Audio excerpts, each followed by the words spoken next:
My name's Nick Mitchell.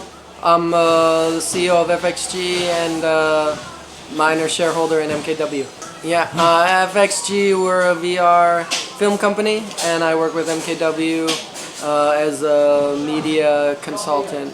Originally media director, but now moving back as media team is growing. How long have you had at FXG? And can you tell a little bit more detail about what VR film company is? Yeah. Okay. So I've been running FXG for around 3 years. We have built our own 360 camera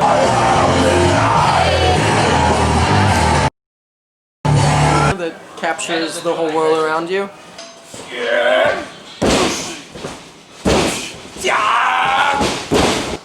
can take a look. That guy's watching one of our films right now. They say they open in July. How can I do that? In July, this is. But yeah, so we make VR films, all kinds of content. Work with some big companies, GE in America, Huawei, Sony, Xiaomi, Harley Davidson. But what we're really about is creating consumer VR content. So making new IPs for VR. And how long have you been operating this company? 3 years. What made you want to open a company in China? I think just it's like the modern gold rush. If you want to become a billionaire and you're starting from zero, I think it's the place to be. But China is an interesting combination of economic power with like a new acceptance to new technologies, with just people who want to learn things and try new things. So I just think like for somebody trying to push the boundaries of what's normal, I think China's a good place. Like China 30 years ago didn't have the internet and now has skipped phones. Like nobody texts me, nobody calls me, like they went right into that, like in the internet age. They like were late to the internet age, and now China's so much more internet age than we are. And so for something like VR, it's going to take a long time for people to kind of accept something so revolutionary, but I think it's going to be a lot faster in China. And wanting to make consumer content, I need like a market of people who are open to it, and I think that market's going to be in China. Is China, would you say, like on the leading edge of VR content and cameras? No. Cameras, yes. Yeah. Content, no. China, as far as technology products are, it's like really leading the pack. If you look at drones, DJI has dominated. It's not like a Chinese copycat.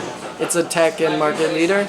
So that's kind of similar with VR technology. Facebook's still leading the pack, but with Chinese brands making cameras, Insta, Kendao, us, Zcam, almost all of the main camera manufacturers trying this new stuff are based in China, but content in China is weak.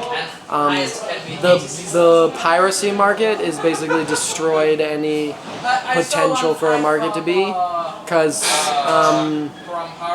your stuff gets pirated, so you don't make money, so nobody invests in making content here. But that's changing. That changed in film. 10 years ago, there was like no film industry in China, but they like started enforcing privacy laws and copyrights, and now China has a booming film industry. And VR is just too small, so the market's not regulated enough, so it's still filled with piracy and whatnot, but once that changes, the content market will start to grow. So I have a question about COVID-19. Like, I would think that with the increase of like social distancing and people in China actually following rules of quarantine, stuff like VR would probably have seen like a little bit of a jump with after COVID-19 or during the pandemic. It did see a jump. Like now we're doing a project for China State Grid where they want a VR meeting app, and we did one other one for another client in China. I don't think people would care about that before COVID. So it's opening up people to the idea of VR. So in that case, it's good. Though it was rough, like during COVID. We lost like 1 million RMB. But you win some, you lose some. I guess that's pretty much it. I guess one more question would be, as an entrepreneur in China, fellow entrepreneur, Adrian's also an entrepreneur, like, would you say there's anything that we have in common, or suggestions for people that want to start a business in China, anything like that? Yeah, I think to be a successful, you're talking about foreign entrepreneurs in China? Yeah, to be a successful foreign entrepreneur in China, you have to be really like ready to suffer. There's going to be a load of opportunities, but there's going to be probably more challenges, like more new challenges than new opportunities. So you have to be the kind of person who's okay with just suffering and struggling like all the time.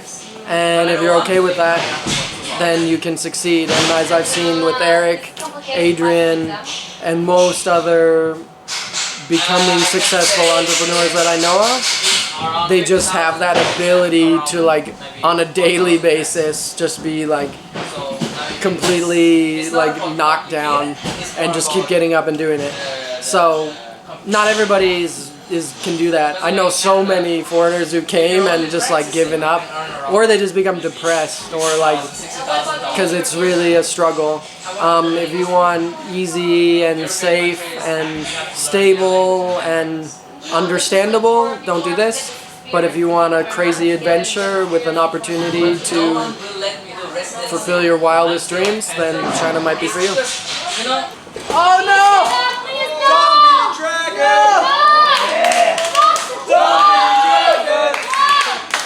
Zombie dragon! Let's go!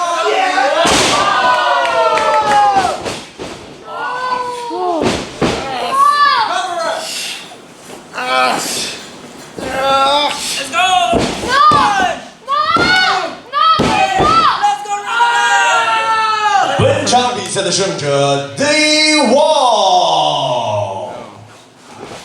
Oh! You're gonna win, right? Not playing random music. The wall! Oh my god!